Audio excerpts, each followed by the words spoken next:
It began with a folder, unmarked, creased, and entirely forgettable. It arrived at Elon Musk's desk through a chain of trusted whispers, a friend of a friend inside New York State Budget Office. No grand conspiracy. No high-level leaks. Just quiet concern and a cryptic message. Look at page 14. The folder was filled with numbers, budgets, grant records, and something labeled Equity Compliance Initiatives. Most people would have passed it off as bureaucratic noise. But Musk didn't skim. He studied. And what he found didn't make sense.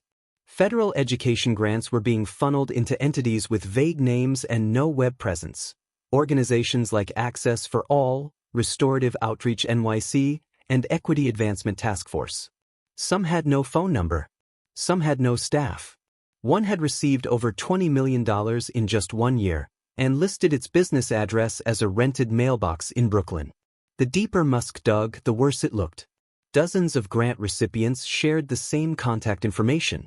Others led to shuttered storefronts or buildings that hadn't been occupied in years. The names changed, but the pattern didn't. At the bottom of several approval forms sat a familiar signature. Letitia James, Attorney General of New York. Musk didn't go to Twitter. Not yet. Instead, he contacted someone who knew how to wage a war in D.C., Pam Bondi, former Florida Attorney General. Fearless. Unshakable. Within 48 hours, Bondi confirmed the pattern. The programs weren't isolated mistakes. They were part of a system. A system without receipts, outcomes, or oversight. And James' office was the common link. They didn't call the press. They called Congress. An oversight hearing was scheduled. Musk agreed to testify. Bondi would present the groundwork. No one expected what came next. And no one, especially not Letitia James, saw it coming. The hearing room was calm, at first. Cameras rolled lazily across the panel. A few staffers shuffled papers while representatives exchanged polite banter. No one expected anything more than a procedural oversight session. But Pam Bondi wasn't here to make small talk. She stepped up to the microphone, steady and unshaken, holding a flash drive in one hand and a manila folder in the other. Her voice was firm, deliberate. This isn't about politics. This is about money. Your money. She clicked a remote. The first slide appeared. A wire transfer of $3.2 million from a federal education grant sent to a consulting group registered to a UPS box in Brooklyn. No contact. No staff. No services delivered. The second slide, $870,000 allocated to an emotional healing nonprofit. Their output? 3 sound bath workshops with fewer than 80 participants. Then came more, millions directed to nonprofits with no operating history, others founded just weeks before receiving funds. One address received $9 million across 3 programs, yet no one answered the door. No signage. No people. And stamped on every approval form? Letitia James.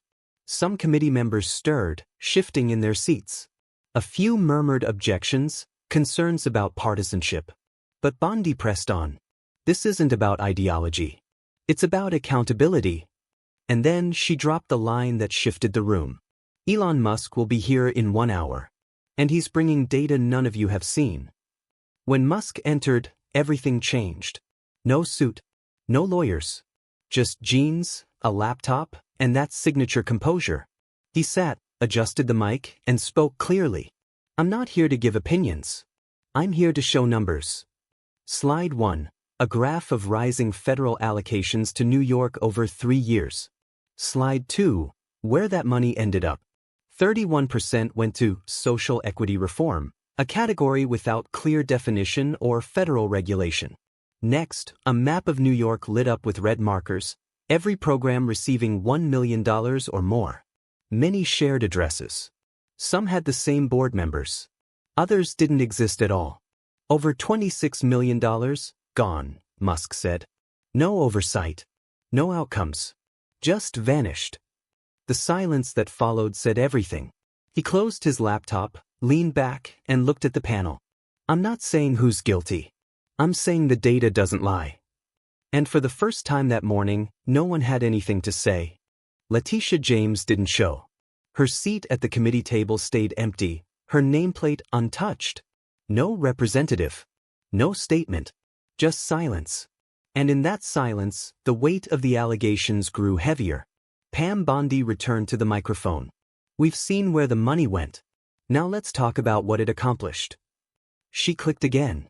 Slide after slide revealed programs that failed to deliver. An $8 million education grant meant to improve graduation rates in minority communities? No improvement. In fact, scores had dropped. A $5 million public health initiative? 3 events. No medical staff. No permanent office. This isn't about whether equity matters, Pam said. It's about whether anyone is actually delivering what they promised. Then Elon stood again, this time not with spreadsheets, but with something more human. A map of New York City glowed red. Each pin represented a housing initiative funded with federal money.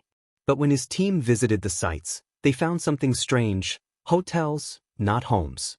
Whole floors leased out, not to families, not to citizens, but to undocumented migrants, with no documentation, no oversight. Then came the timeline. In just 18 months, spending on temporary lodging had skyrocketed 340%, all under Letitia James' office. No hearings. No votes. Just quiet contracts and missing records. You're paying for programs no one approved, Musk said. And for people who legally don't exist in the system.